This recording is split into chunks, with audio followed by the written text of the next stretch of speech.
Today's daily read aloud is Possum Magic, written by Mem Fox, illustrated by Julie Vivas. For Chloe, Anna, and Kate. Once upon a time, but not very long ago, deep in the Australian bush lived two possums. Their names were Hush and Grandma Poss. Grandma Poss made bush magic. She made wombats blue and kookaburras pink. She made dingoes smile and emus shrink. But the best magic of all was the magic that made Hush invisible. What adventures Hush had! Because she couldn't be seen, she could be squashed by koalas. Because she couldn't be seen, she could slide down kangaroos.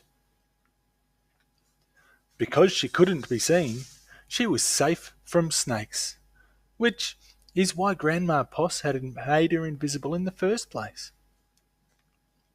But one day, quite unexpectedly, Hush said, "Grandma, I want to know what I look like. Please, could you make me visible again?" "Of course I can," said Grandma Poss, and she began to look through her magic books. She looked into this book, and she looked into that.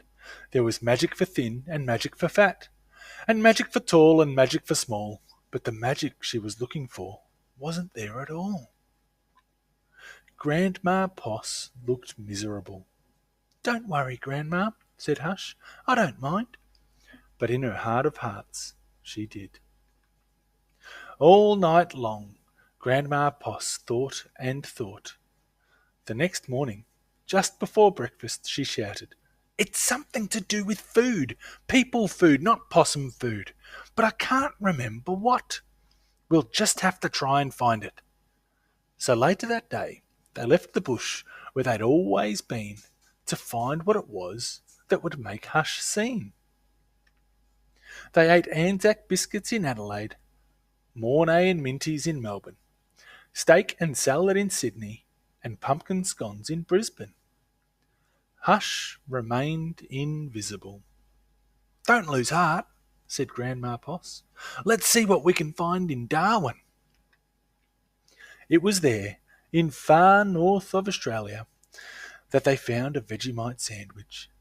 Grandma Poss crossed her claws and crossed her feet. Hush breathed deeply and began to eat.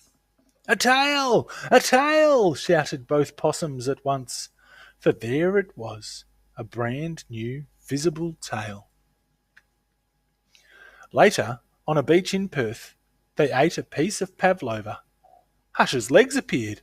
So did her body. "You look wonderful, you precious possum," said Grandma Poss. "Next stop, Tasmania." And over the sea they went. In Hobart, late one night in the kitchens of the casino, they saw a lamington on a plate. Hush closed her eyes and nibbled. Grandma Poss held her breath and waited. "It's worked! It's worked!" she cried. And she was right. Hush could be seen from head to tail.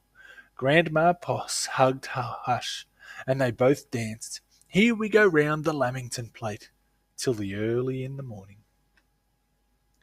From that time onwards, Hush was visible. But once a year, on her birthday, she and Grandma Poss ate a Vegemite sandwich, a piece of pavlova and half a lamington, just to make sure that Hush stayed visible forever. And she did. The end.